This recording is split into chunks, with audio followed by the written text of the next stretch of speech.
So what exactly is the plan here? If we just kill enough people, blow up enough homes, destroy enough cities, if we just dominate and destroy more, then we'll have peace. Then everyone will get along. Then everyone will play nice and everything will be fine. My friends, victory has never produced peace in history. Winning is losing. Winning only creates a pause while they prep for their counter. The only other thing that happens in history when there's conflict is that you destroy the fundamental confidence and power of a nation, and then you create a nation of whatever, broken souls. And that's costly, and that's a problem, and that's heartbreaking. So what can we do?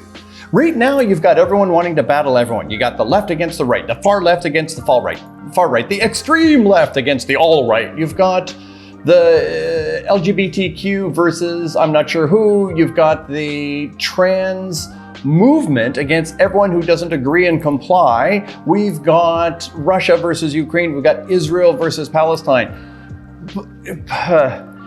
If you want your team to win, you and the other team are on the same side, and that side is war. Anyone who wants war is the same. The other side is peace. Anyone who has hatred, anyone who has we've got to get them, that's all one team. You don't know that you're pawns, but please know this: separation, segregation, hatred, fear, war, it's all profitable for somebody. War gives somebody power and money. So the secret is not winning. The secret is peace. I don't know how I can say that more clearly. Peace is the only path that works. You know, I had a conversation once with a brilliant US Senator who was a former Marine, and he and I chatted about war. And I gave him that speech that I just gave you, that I just don't believe victory has ever produced peace. You just can't blow up enough people before they start to love you. There's just no number of deaths that produces love and peace. It just, So when we were talking, he was like, yeah, but you don't understand. I said, there's lots I don't understand, but can you follow my question? When has victory ever produced peace? You can't give me an example because it never has.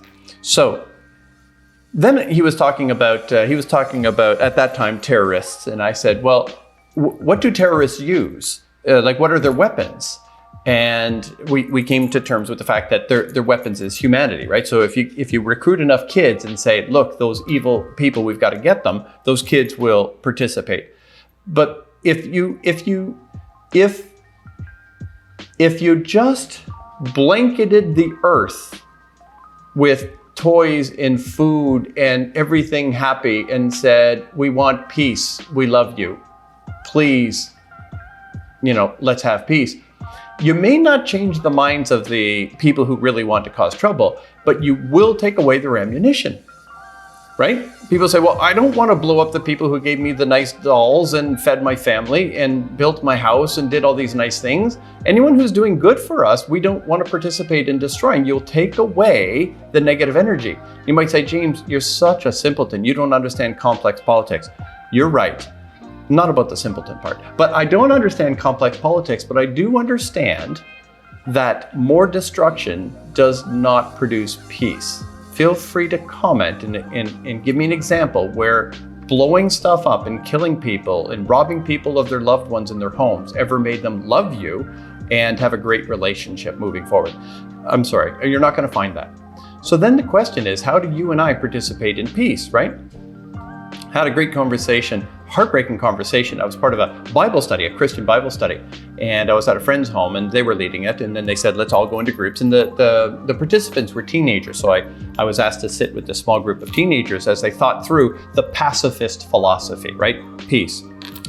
And one of the young men said, well, pacifism is really a lie, isn't it? Because we only have the pleasure of saying we're pacifist because we have an army that keeps us safe. And I'm like, dude's got a point. I don't know what I'm supposed to do as an adult in this Bible study, but I'm like,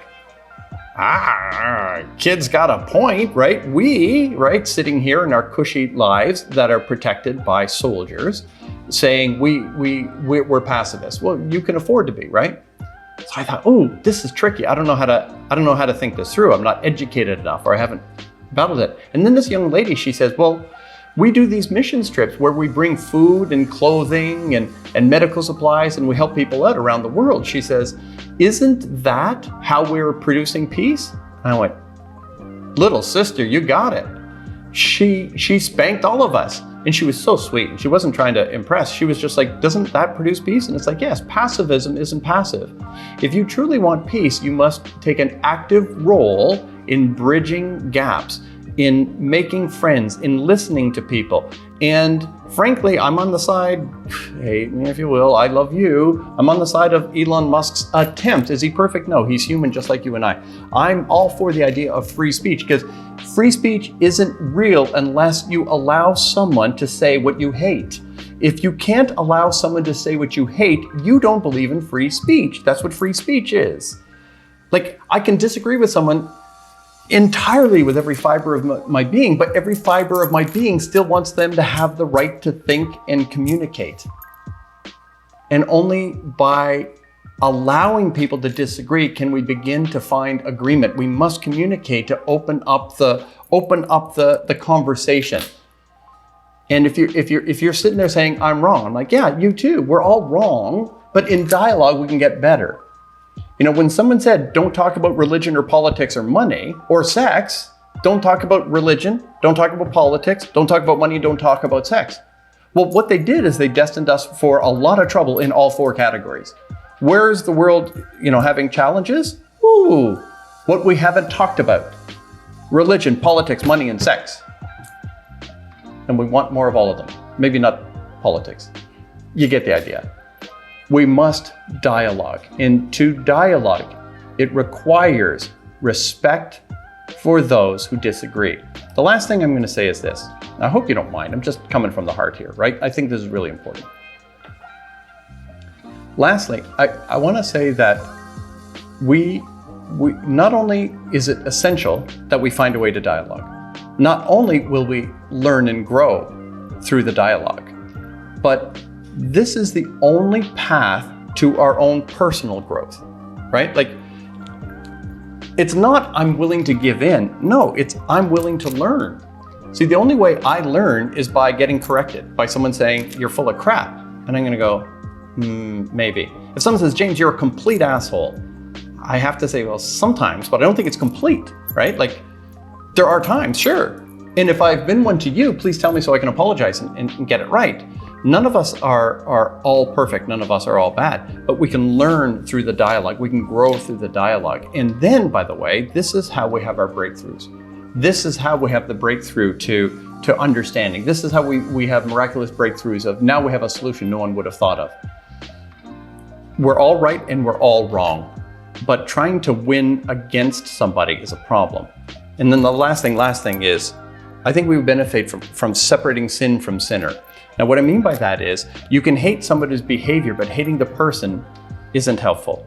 So you can hate a behavior, say, I hate when they do that. I hate when they blow stuff up, or I hate when they, hurt people, or whatever. I hate that thing. Fine. But if they converted to your way of thinking, if they said, I repent of all of my evil ways, I now believe you, I want to join your fight against people like me, all of a sudden you can love them. Why? I thought you hated them, but you never hated them. You hated the position they were on. You hated the position they were in. You hated the behaviors they were engaged in. If we can separate sin from sinner, we have a shot. And so I love you, I hate that idea. I love you, I hate what you're doing, but I love you. And I don't believe humans hating humans is a helpful idea. So there you go. James MacNeil, Unleashed, saying, please find a way to listen and separate sin from sinner and dialogue. We can all learn from each other. The person you hate most has some ideas you'd benefit from. And so I pray for peace on earth, goodwill toward all. As we enter into the holiday seasons, I say from the bottom of my heart, peace on earth, goodwill toward all. Thank you. Love, joy, peace.